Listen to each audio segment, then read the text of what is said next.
If Chapter 5 peeled back the cultural ripples of the case, Chapter 6 dives into the forensics because what ultimately brought Jessie Kerchevsky down wasn't a confession or a witness who saw her slip eye drops into a drink. It was the science, the invisible trail inside Lynn Hernan's body that told the truth no matter how carefully the crime scene had been staged.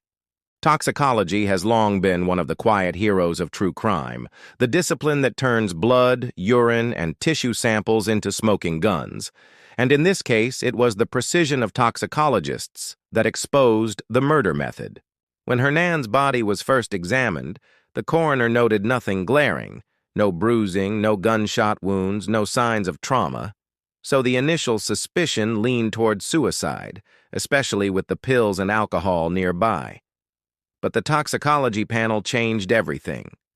Forensic scientists detected astronomical levels of tetrahydrozoline in her blood, a concentration so far beyond therapeutic or accidental range that it eliminated any reasonable doubt about intent.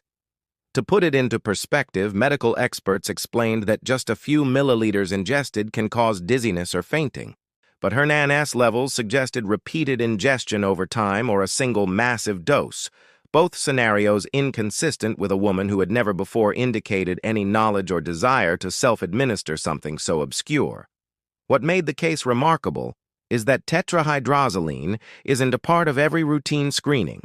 It has to be looked for specifically. And in this case, the persistence of investigators pushed the lab to dig deeper when the standard panels came back unusual. The discovery set off a chain reaction. Once the substance was identified, detectives began cross-referencing symptoms Hernan had displayed before her death, and suddenly the puzzle snapped together.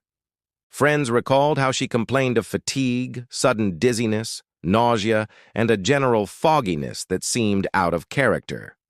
Doctors who saw her in the months leading up to her death had chalked it up to stress or aging, but in hindsight, those symptoms lined up almost perfectly with low-level poisoning. This retrospective realization added a chilling layer. The likelihood that Jessie had been testing dosages, experimenting with small amounts before escalating to the fatal dose, making her not just a killer but a calculated one.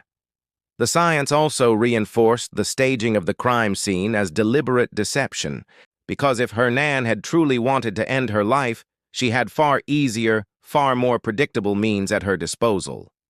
The fact that the poison came from eye drops, and that such an amount was required to be lethal, made the suicide theory almost laughable under scrutiny.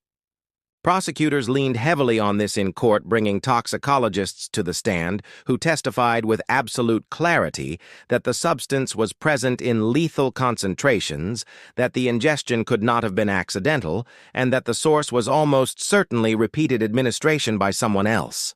The jury, already wary of the financial motive, now had the cold precision of science to pair with the emotional betrayal, and the combination was devastating for the defense. This chapter in the story is what hooked forensic circles and crime scientists most, because it was proof of how careful analysis, attention to anomalies, and persistence can uncover truths that a killer believes are buried forever.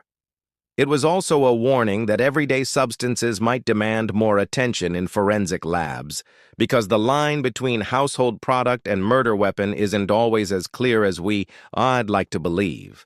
In the aftermath of the trial, toxicologists wrote papers and gave lectures using the Kerchevsky case as an example, showing students and peers how unusual poisons can slip past if investigators don't widen their lens.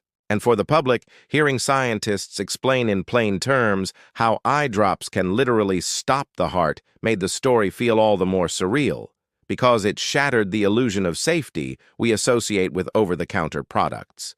The very thing people keep at their bedside for minor irritation was turned into a tool of control and death, and it was science, cool and clinical, that stripped away the mask of accident and revealed the hidden truth.